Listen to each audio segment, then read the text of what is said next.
Halo para orang tua Nusantara, kembali dengan saya lagi, Maike Teja Saputra, psikolog klinis dalam pembahasan mengenai deteksi dini masalah perilaku dan emosional pada anak. Nah, di video kali ini kita akan melanjutkan pembahasan sebelumnya, yaitu terkait indikator masalah perilaku dan emosional yang dapat diamati pada anak usia sekitar 36 hingga 72 bulan atau 3 sampai 6 tahun. Tapi tidak akan bosan-bosan saya tekankan bahwa ketika anak menunjukkan perilaku atau tanda-tanda yang saya akan bahas di video ini, bukan berarti sudah pasti anak memiliki masalah perilaku dan emosional. Untuk lebih pastinya, orang tua perlu mengkonsultasikannya dengan ahlinya. Video ini dapat dijadikan sebagai informasi saja bagi orang dewasa terdekat untuk anak seperti orang tua, pengasuh, pendidik, atau kerabat terdekat lainnya seperti om, tante, nenek. Mengenai hal-hal apa sih yang perlu diberikan perhatian lebih jika terjadi pada anak? Dengan mengamati perilaku anak, orang dewasa dapat mendeteksi jika sekiranya anak membutuhkan bantuan lebih untuk mengatasi masalah emosi yang sedang dihadapinya. Indikator yang akan kita bahas hari ini yaitu anak sering diperlakukan tidak menyenangkan oleh anak lain atau orang dewasa. Beberapa anak dengan gangguan perilaku dan emosional ditemukan sering diperlakukan tidak menyenangkan oleh orang lain atau orang dewasa. Bentuk perlakuan tidak menyenangkan ini bisa beragam, mulai dari dihindari, diacuhkan, ditinggal bermain, dikata-katai, diejek, dihina, diremehkan, direbut mainan atau benda miliknya, disakiti secara fisik seperti dipukul, dicubit, dijambak, dan tindakan fisik lainnya.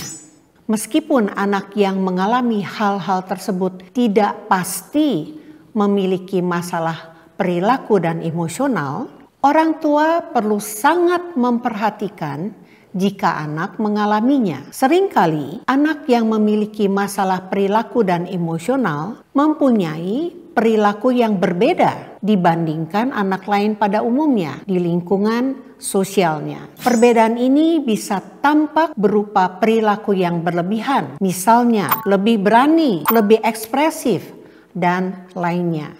Ataupun bisa juga perilaku yang justru kurang, misalnya tidak berani, selalu bersembunyi, menyendiri, dan lainnya. Perbedaan ini yang seringkali dijadikan alasan oleh orang lain untuk berperilaku tidak menyenangkan kepada anak yang kemungkinan memiliki masalah perilaku dan emosional. Tidak seperti indikator-indikator lain yang sudah saya jelaskan di video-video sebelumnya, indikator sering diperlakukan tidak menyenangkan oleh orang lain ini mungkin akan lebih sulit untuk diamati oleh orang tua. Seringkali anak tidak akan bercerita ketika dirinya mengalami perundungan atau diperlakukan dengan tidak baik oleh orang lain karena berbagai alasan. Untuk itu, di samping orang tua, jika orang dewasa lain yang dekat dengan anak seperti pengasuh, pendidik, tante, om, kakek, nenek, atau bahkan tetangga pun dapat berperan membantu memerhatikan jika melihat anak seringkali diperlakukan tidak menyenangkan oleh orang lain. Selain itu, jika anak memang sulit bercerita, orang tua atau orang dewasa terdekat di sekitarnya perlu memperhatikan adanya perubahan-perubahan perilaku lain atau munculnya perilaku-perilaku janggal pada anak dan menggali penyebabnya lebih lanjut, misal dengan bertanya langsung pada anak tentang apa yang ia rasakan, apa yang terjadi, atau bahkan bertanya pada guru di sekolahnya.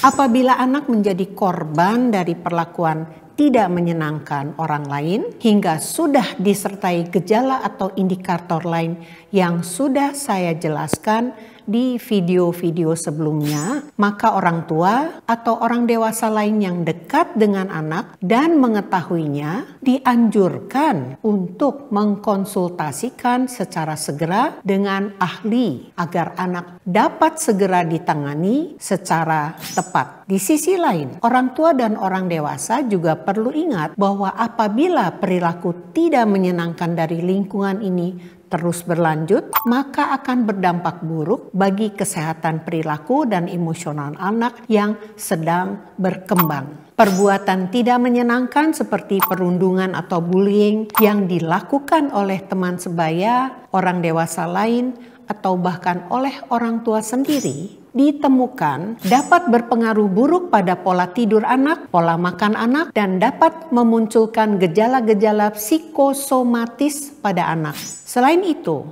perilaku tidak menyenangkan dari orang lain pada anak juga berisiko memunculkan masalah-masalah perilaku seperti depresi dan kecemasan.